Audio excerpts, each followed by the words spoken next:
Sniper Ghost Warrior Contracts is a sandbox type stealth action game where the primary focus is on the sniping part as the title suggests. Before Sniper Ghost Warrior Contracts, its previous sequel, that is Sniper Ghost Warrior 3, took place in a big open world map. Now it has returned back to its conventional open sandbox level maps similar to the Hitman series.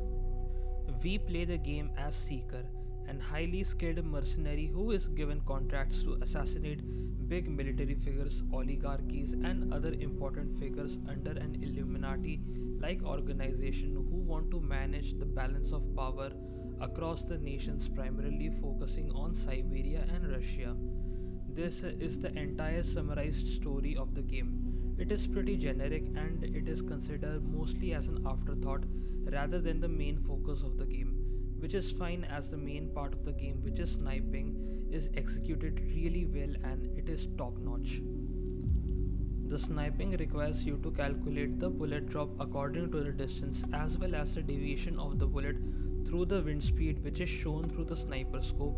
As an arc, the bullet will travel to hit the target, which becomes even more challenging when the target is moving, so you need to account for it to have an estimated crosshair placement of the location of the target when the bullet is going to reach its target. The sniping mechanics becomes even more complicated and calculative the more distance is there between you and the target, so you need to adjust the distance of the scope to account for it.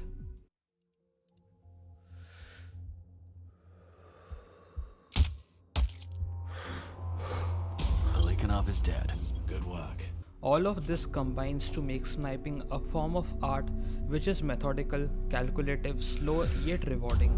The reward is also accompanied with bullet kill cams which are satisfying to look for, although it could get repetitive, so you could adjust the frequency of the kill cams in the settings, which is a neat little addition to the game.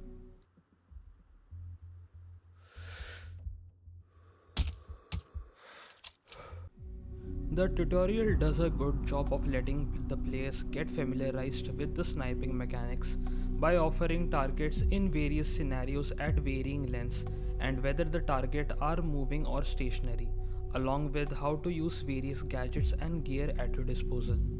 Let's talk about the level design. The game features 5 sizable maps with various contracts to fulfill, which are spread throughout those large sandbox maps.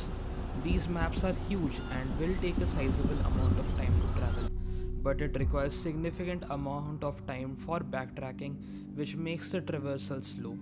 This problem is further compounded with various enemies you have to look out for, so you can't just simply run past away, and once you get compromised, the fast travel isn't available, which is a big shame cause traversing across the map for the next objective becomes time consuming and mundane. Along with that, you need to climb to higher ground or get to a vantage point to scout the location for enemies and targets, which is annoying due to the clunky and slow climbing traversal mechanics, and sometimes you may get stuck in the terrain during the traversal, hovering above the ground indefinitely, which might require you to restart the game from the checkpoint also.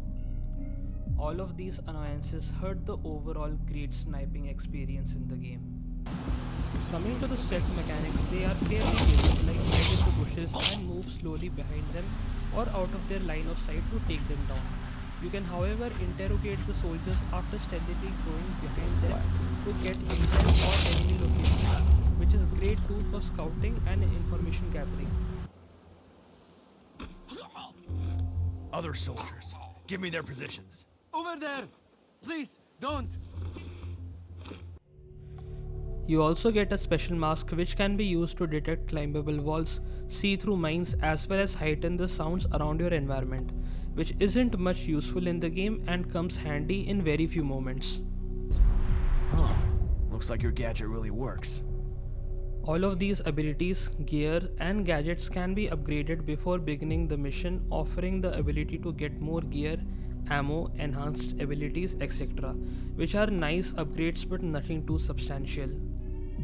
The issue which stood out to me is the weapon progression, in which You don't earn much tokens to buy certain attachments for the sniper like silencer, which is crucial, and you will barely use 2 or 3 guns from the entire roster because you may be able to purchase the snipers but you won't be able to customize much after buying the weapon, and some weapons don't have the option to use silencer at all, which the game doesn't let you know which weapons can be equipped with silencer or not. The game will be able to tell after I purchase the weapons, which is annoying. Now, talking about the visual presentation and graphics.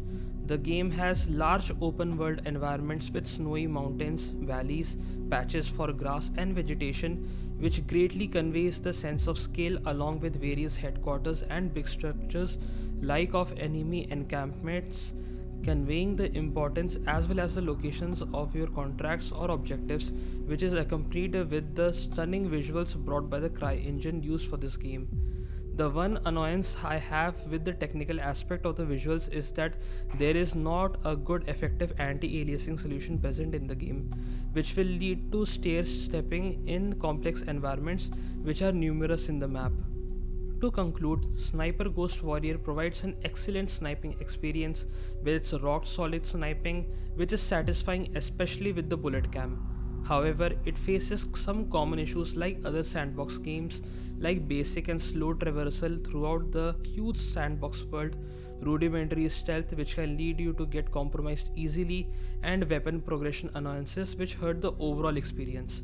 But still, it is a worthwhile game to play for some people who are looking for some solid shooting mechanics.